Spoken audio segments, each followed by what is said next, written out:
Welcome at my love's melody and message. Ako po si My Loves, anak ng katotohanan. Ngayong araw ay may mahalagang mensahe tayong tatalakayin. Ito po ay episode number 24. Ito ay mensaheng mula sa aklat ng Diyos. Buksan natin ang ating puso.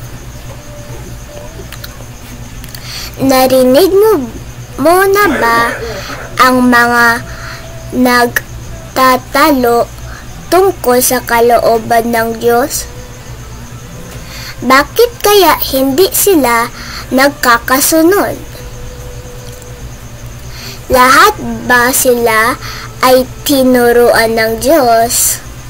O may mga nagtuturo na hindi naman anak ng Diyos? Taksa. Bakit may alitan sa kalooban ng Diyos? Sino ang maaaring magturo nito? At sino ang hindi dapat magturo? Tuklasin natin ito ngayon. May kwento akong ibabahagi. Isang araw, may batang nagtanong sa kanyang guro,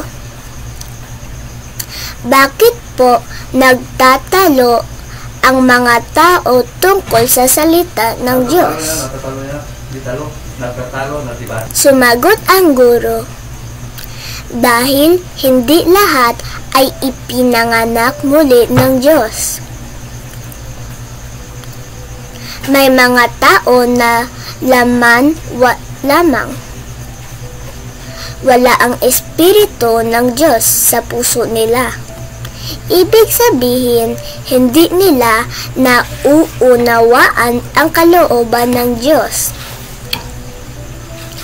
Ang mga anak ng Diyos lamang ang tinuturuan ng Diyos mismo. Matalinong tanong. Sino ang nagtuturo ng kalooban ng Diyos sa mga anak niya? Talata.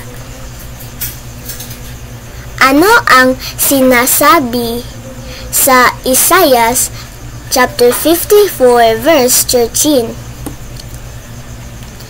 Ang Diyos mismo ang nagtuturo sa mga anak niya. Hindi tao, hindi anghel. Diyos lamang. Matalinong tanong. Sino ang tunay na mga anak ng Diyos? Talata. Ano ang sinasabi sa Juan chapter 10 verse 34 to 36? Tinawag ng Diyos ang kanyang mga anak na mga Diyos dahil nasa kanila ang kanyang espiritu. Matalinong tanong. Ano ang nangyayari sa mga hindi ipinanganak ng Diyos? Talata. Ano ang sinasabi sa 1 Juan chapter 3 verse 10? Ang mga hindi sumusunod sa kalooban ng Diyos ay mga anak ng Diablo. Hindi nila nauunawaan ang katotohanan. Matalinong tanong. Maaaring ba bang magturo ang mga anghel sa mga anak ng Diyos? Talata.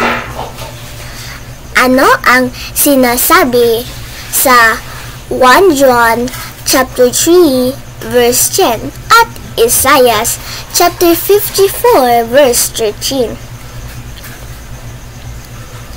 Maaaring magturo ang mga anghel sa mga hindi anak ng Diyos. Pero ang Diyos lamang ang nagtuturo sa kanyang mga anak. Matalinong tanong: saan nakasulat ang kalooban ng Diyos?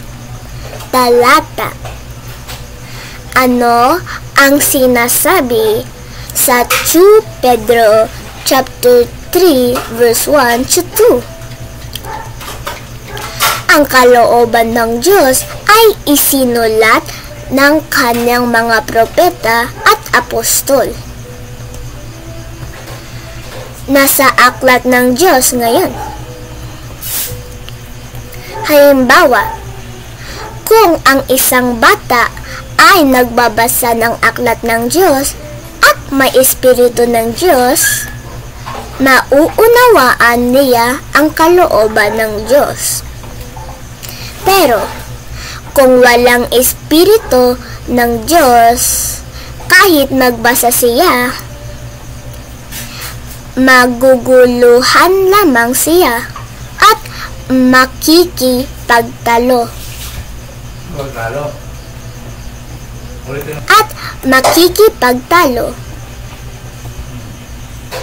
Aral.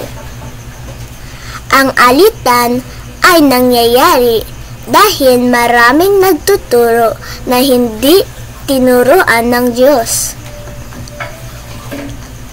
Ang mga anak ng Diyos lamang ang may karapatang magturo ng kanyang kalooban. Kaya dapat tayong ipanganak muli sa Espiritu ng Diyos at magbasa ng kanyang aklat. Buod.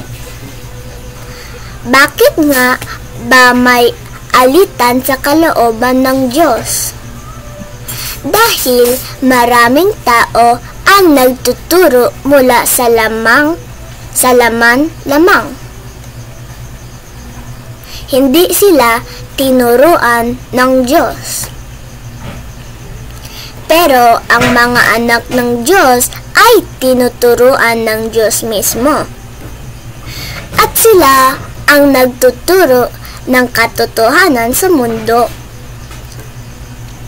Matalinong tanong: ikaw ba ay handa ng turuan ng Diyos mismo? Inspiration.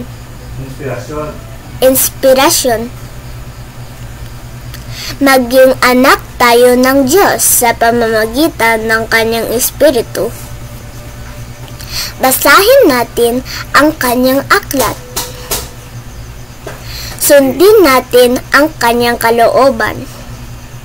Hindi tayo makikipagtalo. Mamumuhay tayo sa katotohanan. Maraming salamat sa panonood at my love's melody and message. Ako po si Maya Loves, anak ng katotohanan. Huwag kalimutang i-like, i-share at mag-subscribe. Patuloy tayong matuto sa kalooban ng Diyos. Pagpalain po tayong lahat. Mwah! Maikling panalangin. Amang Diyos, ituro mo po sa amin ang iyong kalooban. Ilagay mo po ang iyong espiritu sa aming puso. Tulungan mo po kaming maunawaan ang iyong aklat. Gawin mo po kaming tunay mong mga anak. Amen. Goodbye and bless.